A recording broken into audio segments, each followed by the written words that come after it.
Joining me here on the Mercedes-Benz Vans phone line is one of my favorites. He's one of the all-time greats at doing what he does for Football Night in America and Sunday Night Football, the perennial Emmy Award nominee and winner, getting set for a big Sunday night game with Al Michaels in Las Vegas, Nevada for the Chargers and the Raiders on NBC. Cris Collinsworth here on the Rich Eisen Show. How you doing, Chris? What's happening, brother? That's a loaded question. So let's talk about the football aspect of this, because Godwin's out, and you were calling that game when Michelle Tafoya gave that report before Godwin got hurt that Brown was coming back. Now he's gone. Playoff Lenny might be less than.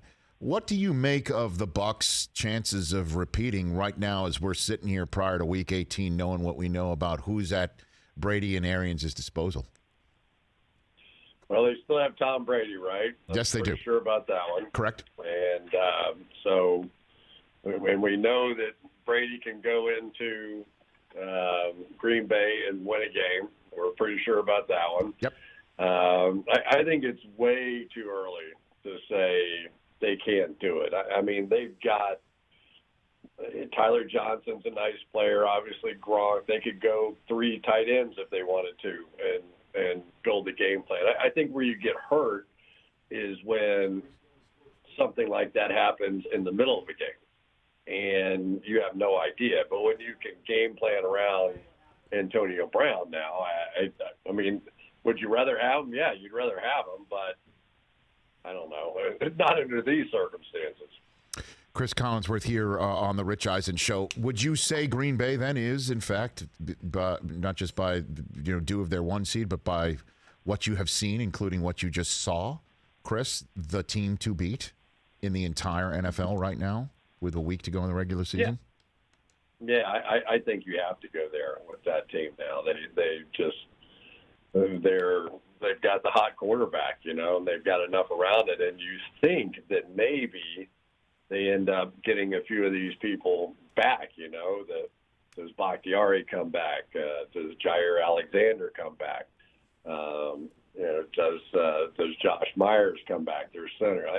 So there's all kinds of different things out there that could come into play here.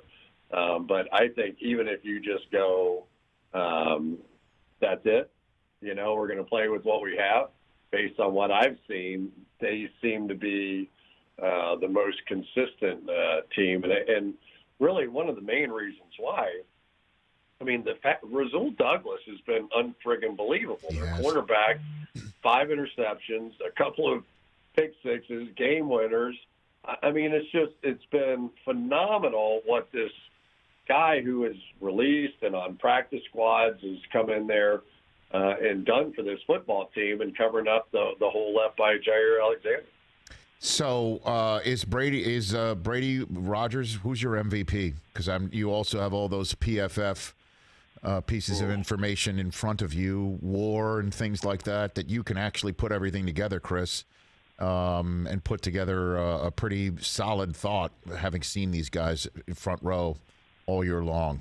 Who do you have for me on that? Yeah, this is how bad a boss I am. I went out on national television and said that I would take Rodgers. And obviously PFF said Tom Brady. So, sometimes that's how it works out. But I really believe, and now Brady's in a little bit of the same boat too, with the injuries and the different things. But, I mean, you go down the list here of what Brady has been missing this year. I mean, Bakhtiari, Elton Jenkins, who's probably their second best lineman, the rookie Josh Myers, who was their starting center, Billy Turner now out for extended time. The only consistent player up front has been Royce Newman, the rookie. And then you have Robert Tonyan, who is his top tight end, right? You have Randall Cobb, who's out now, going down the list. So I think that as I watch them play this season without Aaron Rodgers, you go, how many games does this team win without him? And, where do we see Kansas City, I guess, was the game that we saw him without him. And Kansas City, obviously, is a good team, but it was the offense that just didn't score or get it done in that game. So It's the old pull them off your team and what happens to your team. PFF will tell you Tom Brady. My eyeballs have told me Aaron Rodgers, but I think it's really close. Cris Collinsworth here on the Rich Eisen Show. And obviously you've got one of the greatest front row seats for Sunday Night Football, but a literal one there in Cincinnati for a Bengals team that is just so terrific with Joe Burrow and Jamar Chase right now. How good do you think the Bengals can be right now in these playoffs that they have gotten at least one home game sealed and cemented? What do you think about that one, Chris? Yeah, the interesting thing about this team, as far as I'm concerned, is they are the team that if you had to say, all right, of the other AFC teams in the playoffs, who has a chance to go score points with Kansas City? Because that's probably in Buffalo, so I would say Cincinnati does. Now, can they hold up on defense? Does this offensive line hold up under playoff sort of pressure? I don't know. But I'll tell you, I'll take Joe Burrow, T. Higgins, Tyler Boyd, C.J. Uzama, and Jamar Chase and go play anybody. And their running backs are tough. So I think this is a team that is very much has the possibility of being that high-scoring team. I tend to think they're probably a year away. But Joe Burrow has been the best player in college football that PFF has ever seen. Last year came out and was brilliant as a rookie, got hurt. How many quarterbacks do we see come back and be terrible the year after a knee injury? Right. If anything, he was the best he's ever been. And Jamar Chase, the two biggest games of the year that I thought Cincinnati played this year were at Baltimore to sort of create that paradigm shift that they could compete there. They blow out the Ravens there, and he was going against Marlon Humphrey, who, for my money, is one of the best quarterbacks in all of football. He put on a phenomenal show. And against Kansas City, I thought the game was over. It was 14-0 in Cincinnati, and all of a sudden, Jamar Chase did what he's done all season long, which is catch one, make 7 people miss, score a touchdown, and all of a sudden you're like, hey, 14-7. Hey, they got a chance. And they were down 14 again. And then they got lucky with the kickoff return getting called back. So there were a lot of things that happened.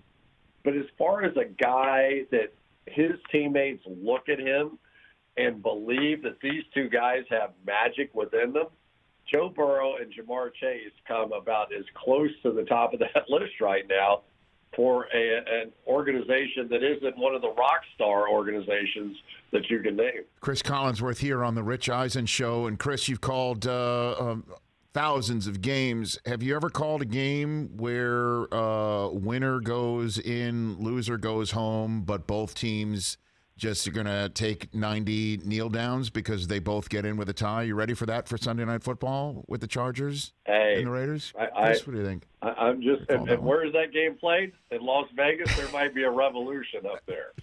I mean, it is bizarre. But, okay, let me lay this scenario on you. Yes, sir. Do I think that they're going to take a knee the whole game? I don't. I don't even think that's a possibility.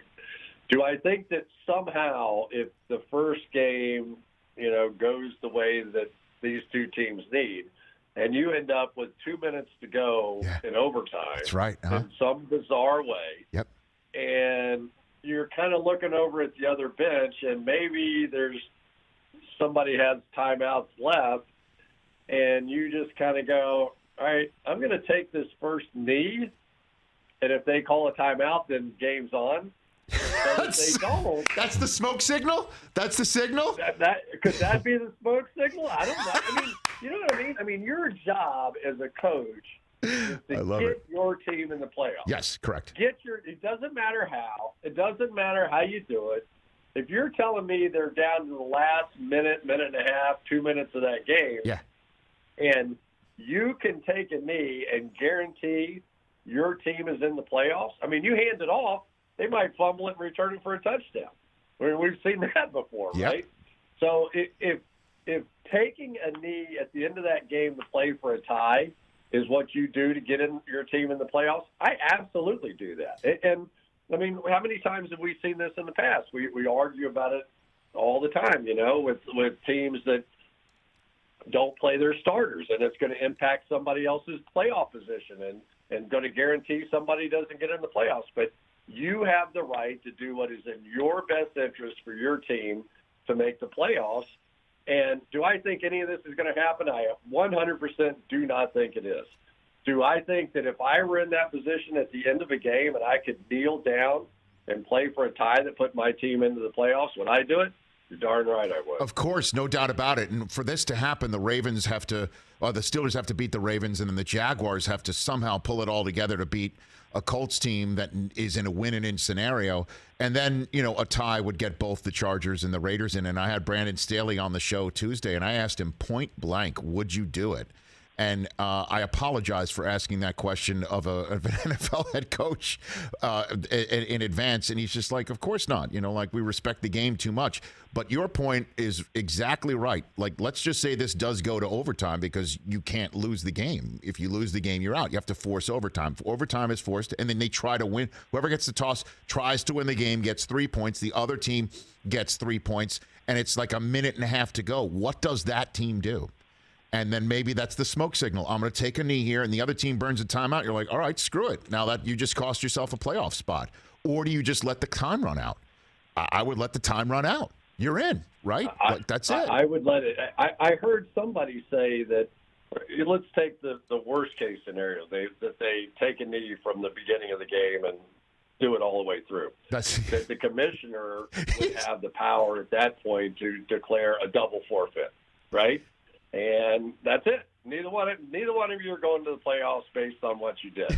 I don't think any of that would happen in the scenario where it's end of game, though. I don't. Yeah, I've got Fred Godelli, by the way, on in hour 3 because I want to talk Madden with him. I'd love to hear his stories. And your producer Fred, and I'm going to ask him later on. Can you flex out of a game after one kneel down in the first quarter? But there's no other games you can flex into. You're out. You're done. You're there. You're in Vegas. You and Al. Maybe you and Al could go grab a steak at that point. You and Al could just go grab a steak if something like that happened. As an announcer, yeah, we would be killing that game. I know. That would be from an announcer standpoint. Oh yeah. Man, now you get to go anywhere you want with anything you want. Right. It would be like talk radio, baby, and I did that for a long time. Yes, you did. And Cris Collinsworth here on the Rich Eisen Show, and you were kind enough to be on my podcast, Just Getting Started, about the origin stories of my guests, and it was an NFL Voices of the NFL season. And before I let you go, I'd love to hear a story that I had no idea that before Al Michaels came over to NBC, the idea that Dick Ebersol, the grand poobah of NBC Sports for so many years, was to have you and Madden in the booth together, calling the game together, and you actually did an audition to make it just a tryout just to see, because you were already there with NBC, but just to see what's what. What was that like? You and Madden in a booth together calling a game. In quotes, Chris, what was that like? They flew us out, like the entire NBC sports department. So John Madden has that studio. You've probably been out there in Pleasanton or Pleasantville or whatever. Pleasanton, yeah. Yeah, and so they flew us on like a 747, picked me up in Cincinnati, flew everybody out there. This plane had 2 bedrooms on it. I was like, what the heck? So we go out and we sit in the studio, and we're just going to call a playoff game that's happening. It was Denver and somebody. And the theory was that they were going to have me do play-by-play and John do color, but really not really do play-by-play, just kind of both of us, talk about the game. And so we did it. Honestly, I was terrible. I'm just going to tell you, when I was just like, I knew, I'm sure other people knew, whatever. So we get finished afterwards. And so I'm sitting there with Dick, and he goes, I think that went really well. And I went, okay. And he goes, I want you to know that the job is yours if you want it. If you want to do play-by-play with John, the job is yours. So there's a big pregnant pause there. And then he comes back and he goes, or I think I have a chance to get Al Michaels. And I just started laughing out loud. I can remember it like it was just, I said, are you crazy? You get a chance to go get Al Michaels. Are you nuts? I go, come on, Dick. That's the biggest no-brainer of a choice I've ever heard in my whole life. But I do like to tell Mike and Al both, but that neither one of them would have had a job but for me. Well, but again, obviously, I know it's your job to watch everything except the ball, right? So now here you are in a position calling a game that you're supposed to watch the ball, but what was it like? You know, it had to be out of body just sitting there calling a game with Madden, right? Just sitting there. It was awesome. Right? Yeah, no, it was great fun. We were having a good time, and if I had it to do over again, I probably wouldn't do any play-by-play. Right. Right? I would just sit there and like the Manning cast, right? Like the Manning cast does right like now, the right? Manning cast, exactly. Like, okay, you got to figure out who has the ball, or maybe I would at least just tell who caught the ball or something like that. But it's really intriguing to be sitting next to that man. You know, there are so many different things that he's done in his lifetime, and just the fact that I got to do that, right, was so cool for me. I think it would have evolved into something that could have been fun. Yeah, I think we would have survived the day.